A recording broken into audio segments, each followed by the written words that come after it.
Makanan bergizi gratis adalah program prioritas pemerintah Indonesia di bawah Presiden Prabowo Subianto yang resmi berjalan mulai Januari 2025 untuk menyediakan makanan sehat dan bergizi gratis bagi siswa. Selamat datang di podcast kami, ngobrol santai bersama gelombang 3 Angkatan 19 Kelompok 1, yakni membahas terkait dengan isu kontemporer. Nah, untuk membahas lebih jauh terkait dengan MBG ini, saat ini saya sudah kedatangan empat narasumber yang expert atau ahli di bidangnya masing-masing. Untuk itu, saya sapa dulu nih, teman-teman narasumber. Selamat pagi, Pagi Selamat Kak, teman-teman. pagi, Selamat pagi. Kak. selamat pagi Kak Jihan. Selamat pagi. Oke, dilanjutkan dengan perkenalan dan bidang keahliannya masing-masing. Di, eh, Perkenalkan, nama saya Adi Widianto. Bidang keahlian saya di Artificial Intelligence dan Big Data. Oh, selamat pagi. Perkenalkan, nama saya Ervanto Gatoro. Bidang keahlian saya di manajemen, khususnya di perilaku konsumen. Terima kasih.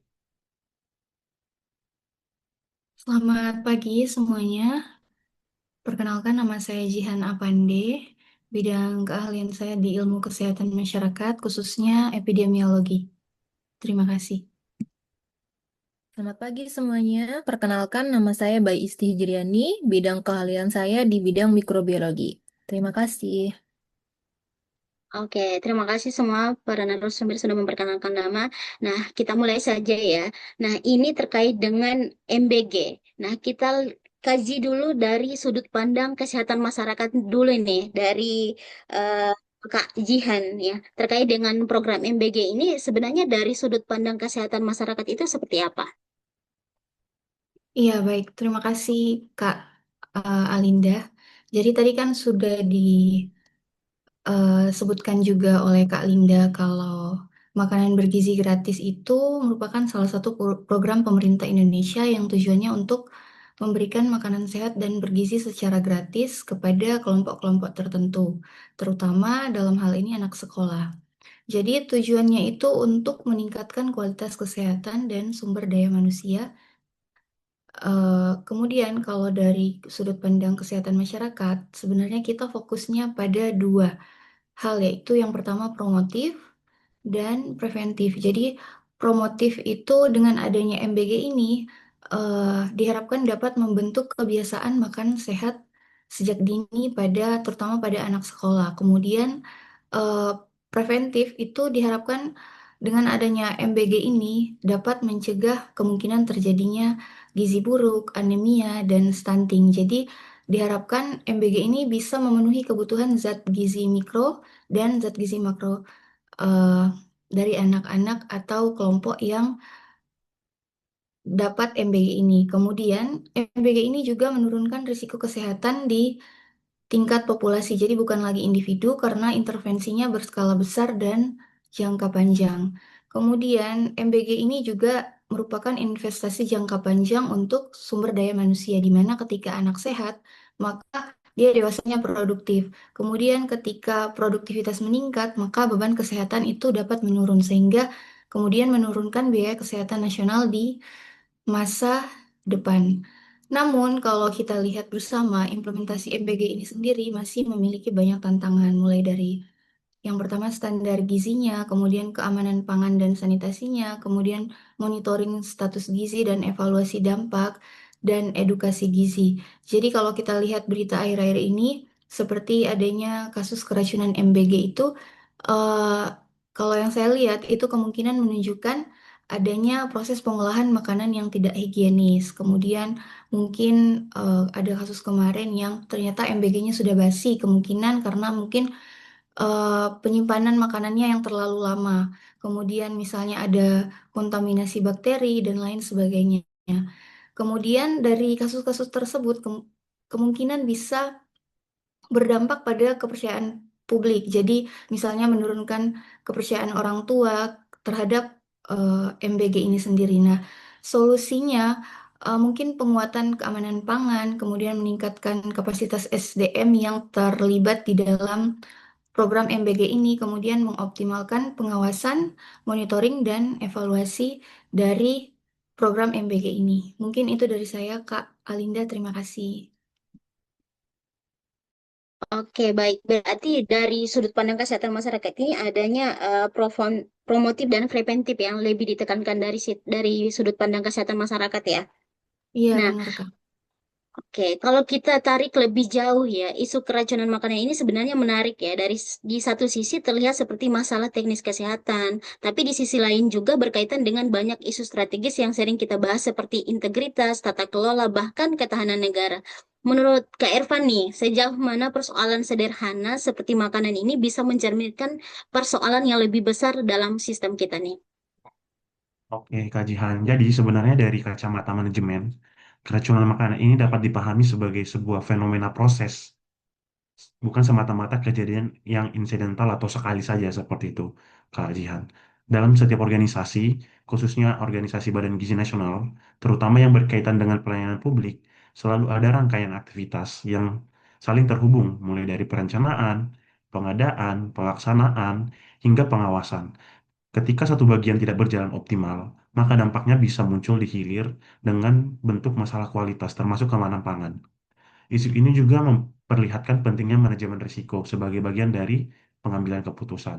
Manajemen yang baik itu, kajian, tidak berangkat dari asumsi bahwa semua akan berjalan sempurna, tetapi kesadaran bahwa risiko itu akan selalu ada dan perlu dikelola. Oleh karena itu, penting ada standar operasional, pelatihan SDM, serta mekanisme monitoring yang harus dipandang sebagai investasi jangka panjang, bukan sebagai kewajiban administratif saja, kajian.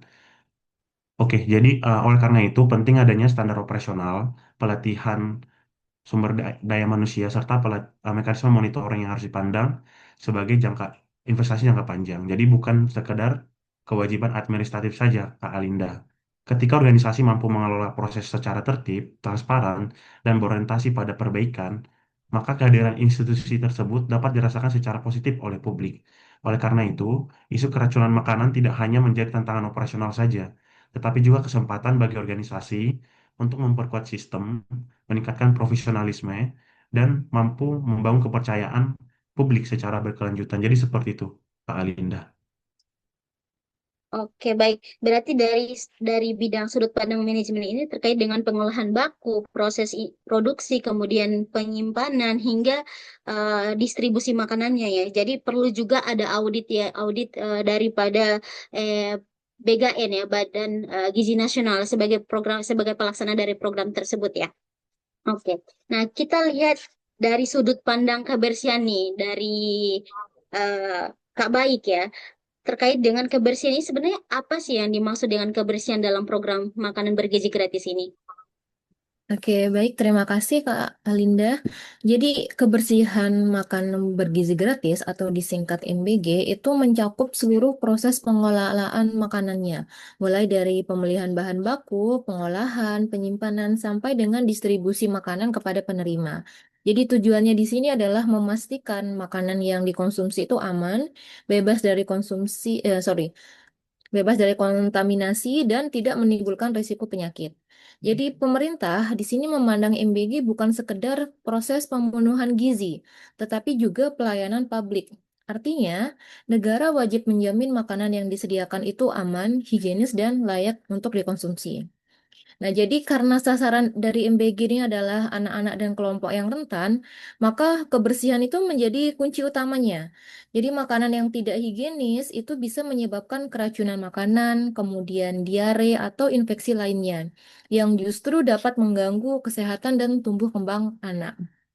Jadi dalam pandangan pemerintah, kebersihan MBG itu dijaga melalui yang pertama melalui pengawasan lintas sektoral mulai dari Dinas Kesehatan, Dinas Pendidikan, BPOM, dan pemerintah daerah. Yang kedua, pelatihan petugas dapur dan penyedia makanan. Dan yang ketiga adalah audit dan infeksi rutin pada dapur produksi dan rantai distribusi. Jadi ini menunjukkan bahwa kebersihan itu tidak hanya dibebankan pada pelaksana teknis, tetapi menjadi sistem yang diawasi oleh negara. Begitu Kak Linda. Jadi pada dasarnya itu harus ya, kebersihan makanan itu dijaga ya agar tidak terkontaminasi dengan bakteri, virus, dan parasit pada makanan lainnya ya. Oke, Iya. nah sekarang nih kita ke sistem informatika ini, sudut pandang sistem informatika. Nah, untuk program berskala nasional ini ya, yang menyasar puluhan juta siswa, seperti kita ketahui bahwa di era sekarang kita di era 5.0 terkait dengan AI ya, Artificial Intelligence. Jadi yang menyeimbangkan kemajuan ekonomi juga dan supaya terhindar dari korupsi ini terkait dengan program ini. Nah, dapat diterapkan tidak untuk mencegah korupsi pada program MPG ini, Kak Adi ini? Ya, tentu saja bisa ya, Kak Alinda. Di teknologi Big Data dan AI ini dapat digunakan untuk pendataan dan deteksi kejanggalan atau anomali anggaran.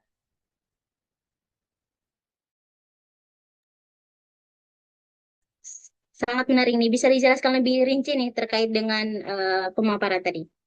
Ya, jadi pertama ya, tentu ya Kak Linda ya, singkat. Jadi kita bisa membangun namanya itu pagar digital yang ada dua poin utama. Yang pertama itu integritas data.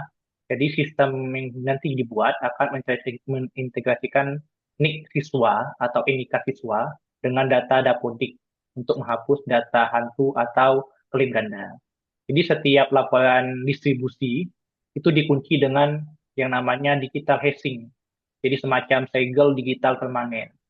Jadi jika ada oknum mencoba mengubah angka laporan di database, segelnya itu akan rusak dan sistem otomatis memberikan peringatan. Data pun menjadi mustahil dimanipulasi dan uh, tanpa terdeteksi seperti itu. Kedua, deteksi anomali data. Jadi AI bertugas mempelajari pola normal harga pangan dan volume konsumsi di tiap daerah. Jika ada vendor yang menagih harga jauh di atas rata pasar atau markup yang terlalu tinggi, AI akan langsung mengirimkan peringatan secara real time atau langsung gitu. Jadi kita melakukan audit itu berkelanjutan, di mana pencegahan korupsinya terjadi saat transaksi berlangsung, bukan setelah programnya selesai atau uangnya habis. Seperti itu, Kak. Jadi ada integrasi data dan deteksi anomali data ya untuk pencegahan korupsi ini dan ada audit berkelanjutan ya. Oke. Ya, Ya, oke. Jadi pada dasarnya program makan bergizi gratis ini merupakan upaya strategis pemerintah dalam meningkatkan kualitas sumber daya manusia sejak dini melalui pemenuhan gizi yang seimbang. Program ini bertujuan untuk mendukung kesehatan, pertumbuhan dan konsentrasi belajar anak. Jadi sekaligus menekan angka stunting.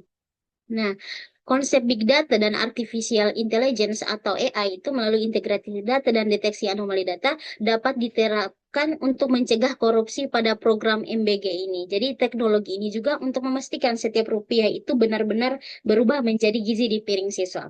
Sampai di sini dulu pertemuan kita di podcast kali ini. Sampai jumpa. Assalamualaikum warahmatullahi wabarakatuh. Terima kasih para narasumber yang sudah datang. Selamat siang.